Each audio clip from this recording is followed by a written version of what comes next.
Hi, this is Professor Brian Armstrong, and it is Tuesday, November 4th. Um, and this lecture is on Dante's Inferno, Canto 5, and Paradiso, Canto 30.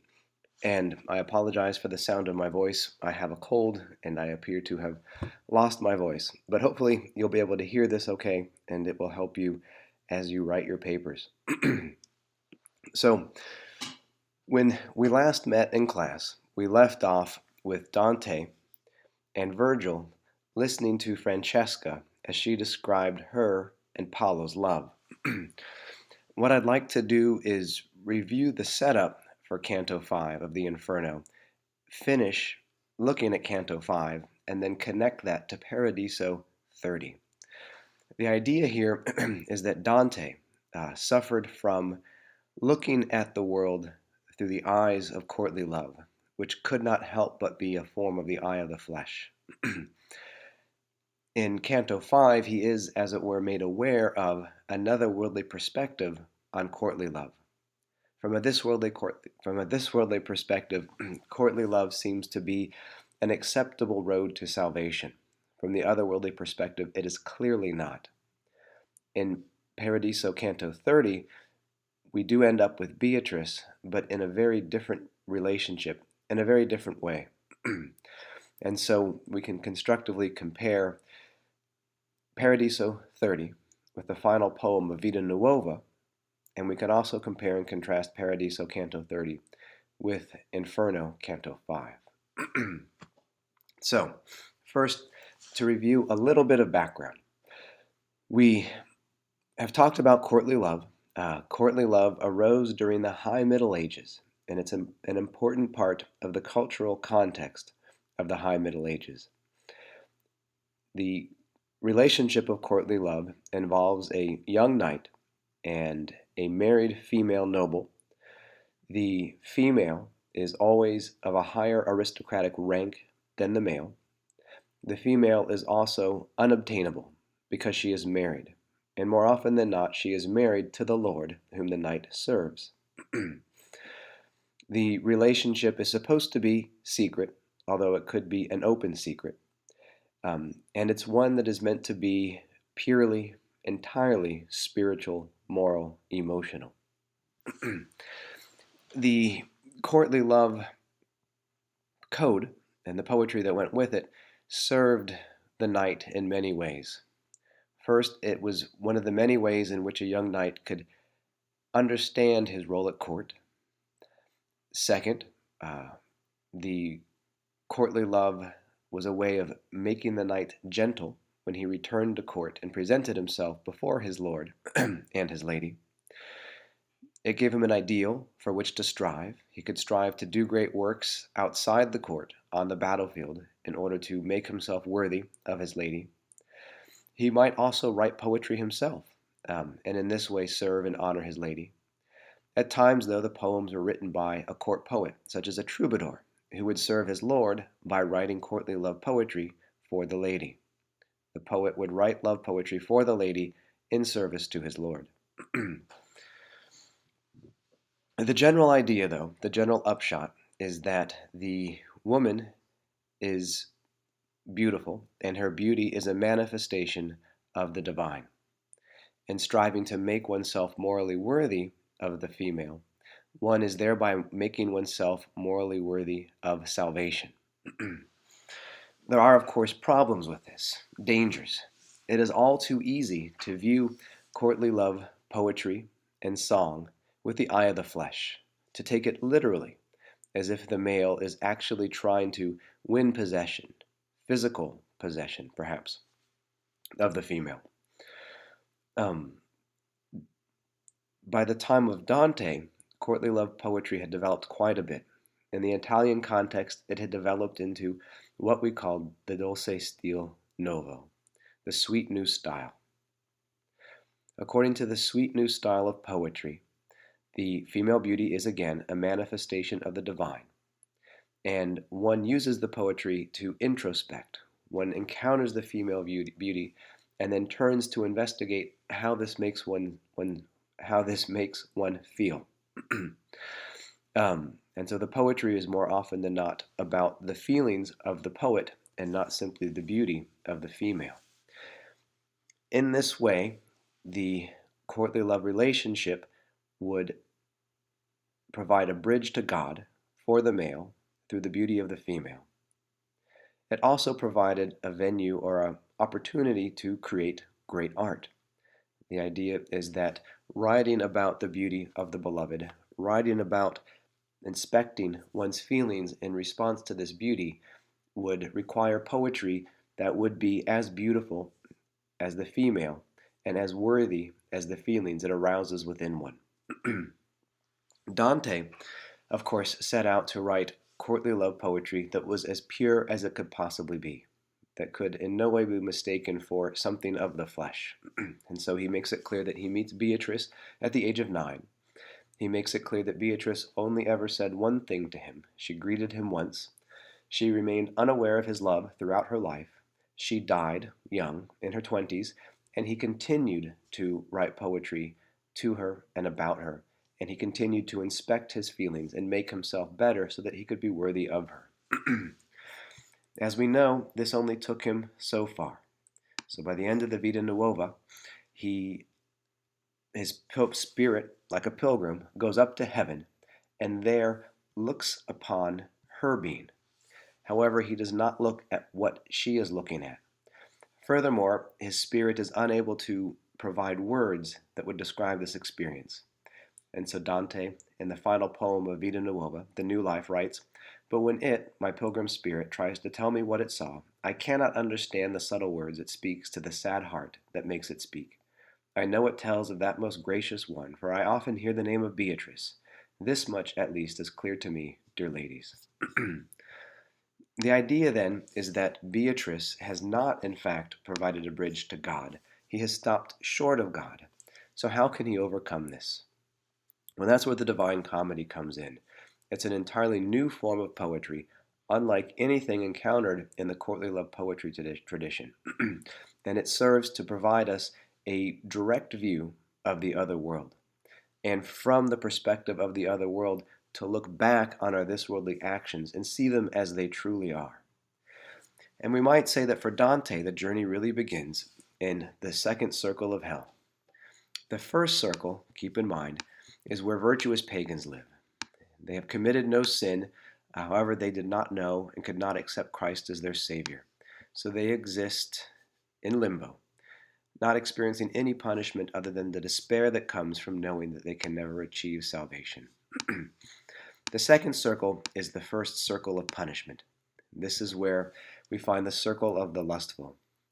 And here we encounter the first sinner, Francesca. As we talked about in class,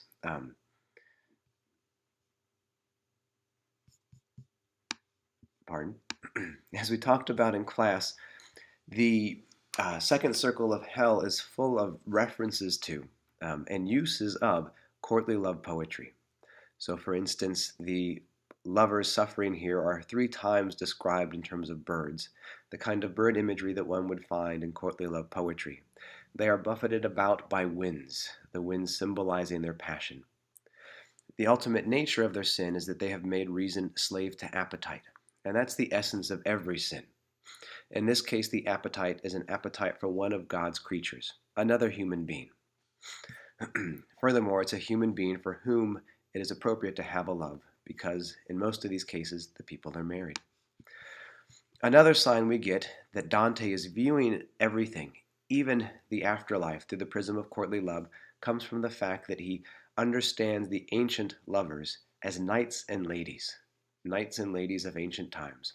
But even Dante knew that knights and ladies were a medieval thing, and so it would not be appropriate to understand the ancients in terms of knights and ladies. The idea then is that, again, Dante is viewing the afterworld, the afterlife, the other world, through the prism of courtly love, and this will distort his experience of the truth. And so, sure enough, he says, pity confused his senses. He sees these lovers as tragic, as suffering innocently, as if God is unjustly punishing them. I then read in class Francesca's speech, and Francesca speaks in the courtly style. She speaks in the sweet news style, and she is trying to, with her cunning, sweet words, seduce Dante into viewing things from her perspective. Insofar as Dante is caught up in the courtly love perspective, he is susceptible to her charms. However, she cannot ignore the fact that what she is suffering, or what she committed, was a perversion. Her atrocious plight translates the Italian perverso. And so Dante is showing pity for her perversion, pity for her turn away from God. She offers her perverted account of love, and the idea here is that she is passive and was seized by forces stronger than her, outside of her, as if she is in no way responsible for her free choice of Paulo, and so her free choice of sin.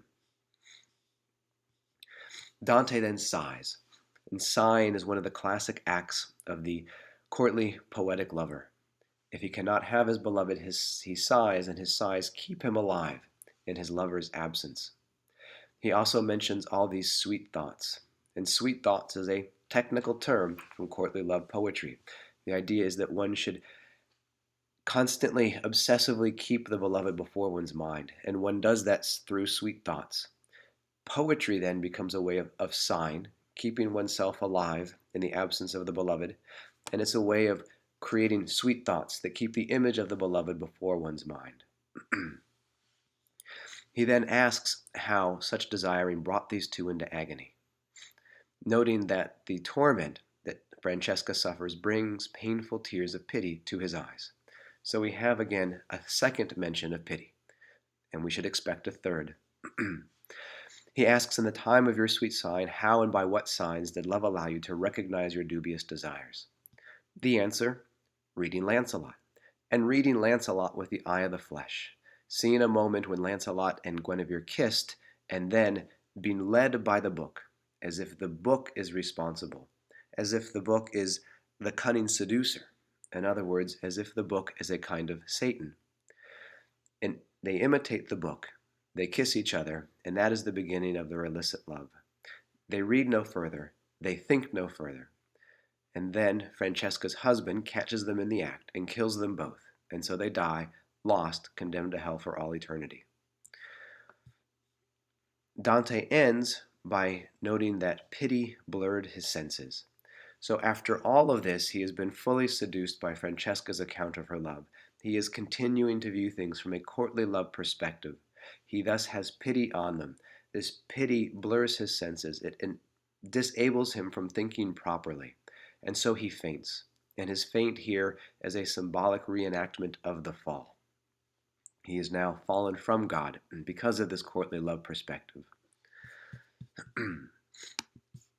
We skip over a lot, and then we go straight to Paradise, chapter 30, Paradiso, Canto 30.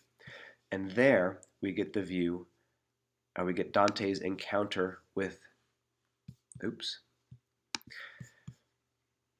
we get Dante's encounter with Beatrice. To some extent, goodness, excuse me, this is in a sense a rewriting of that final poem of Vita Nuova, when his pilgrim spirit rose to heaven and saw Beatrice. It is a rewriting from a different perspective, not so much a second meeting, because he never literally went up to heaven, rather a poetic reconfiguration of how the beloved can help one ascend to a vision of the divine truth, of the divine being. At this point, he has gone through, here, let's go to our map. At this point, let's see if I can get the map to work. He has gone down through hell and then to the other side of the world, ascended Mount Purgatory. He leaves Virgil and Beatrice takes over, and he ascends through the planetary spheres all the way up past the starry heavens, past the prima mobile, the outermost circle of the heavens, and eventually has a direct vision or view, as much as is possible for the human soul, of God. And that's where we begin Paradise, Canto 30. And so we'll end by reading through this canto together, and we'll stop there. So, Dante at this point sees Beatrice. So he says here, whence I to Beatrice must needs transfer my gaze. He looks at Beatrice. Beauty past knowledge was displayed to him. And from this point on, he must admit defeat. In other words, as a poet, his ability to use language, his ability to write poetry, is not able to create poems beautiful enough to make manifest the beauty and goodness that he saw in Beatrice. He notes that from the first hour he looked upon her face, when he was 9, in this life, till that vision that he just had a moment ago, up till that time, he could trust the poet in him to pursue her praise. But now that he's seen her in her saintly glory, he can do that no longer. Or sorry, she's not a saint, but in her blessed glory. Now in beauty's wake, my song can thrust its following flight no farther. And here we have the image of a poem as a song that takes flight, as if it were a bird, although there are no references to birds here, because he is no longer utilizing or relying upon the tropes and metaphors and symbols of courtly love poetry. Here he must give over at his art's end, as every artist must. Being such, then, as I here relinquish for a mightier trump to blazon than my own. In other words, he can no longer describe what's before him. Beatrice will now do it for him. And so we must picture him standing next to Beatrice. Together they are looking at God. And Beatrice is now the poet, describing what they see. She says, we have won beyond the worlds, and move within that heaven, which is pure light alone, pure intellectual light, fulfilled with love, love of the true God, filled with all delight, transcending sweet delight, all sweets above. And twofold is the host of heavenly might, thou wilt there here behold, and in one that same guise which on the judgment day will greet thy sight. So in other words, this is a vision that we all see on Judgment Day.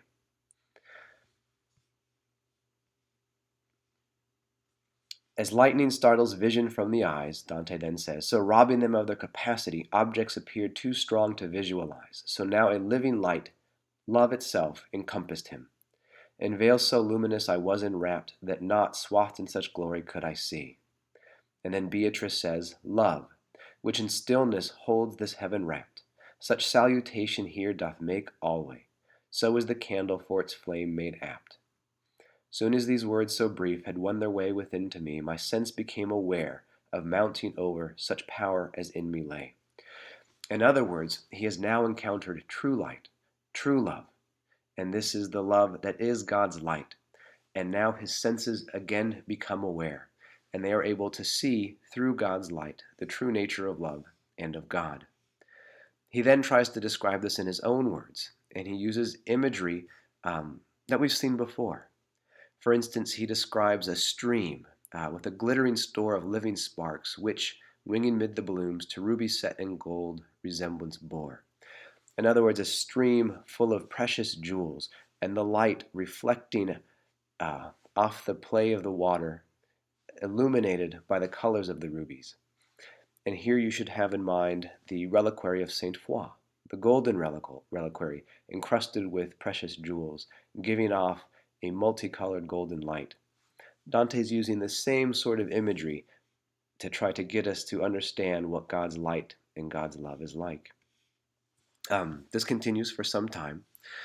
And so then he looks to the court of heaven, and there he sees the splendor of God, whereby his eyes beheld thy, God's, true realm's triumph.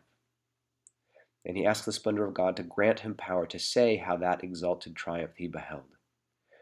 Dante writes, in yonder heaven the lumen gloriae, the glorious light, reveals the Maker to created mind, in other words, a created human mind, which in his sight alone finds peace for eye. In figure of a circle it doth wind, so wide and far that its circumference about the sun itself would loosely bind. Actually, scratch that. We don't want to try to get that. We want to stop with the glorious light. And so the idea is he has now made his way to heaven. He stands again, or anew, with Beatrice. And instead of gazing obsessively at her, she enables him to turn and look upon the light, and provides him with the words that he as the poet cannot come up with himself. After that, his senses are awakened, and he can now write poetry of his own in an attempt to describe the divine light, the divine love, God, as much as he can fully understand and contemplate him. And here then we have the vision, the witness that one in the high Middle Ages ought to seek. We have a glimpse of the truth that one needs to know, the reality and the good towards which one needs to be turned if one wishes to have any hope of achieving salvation. And we are far past, far beyond the perspective of courtly love. We are now standing more firmly within the divine otherworldly perspective itself. And I think I will stop there.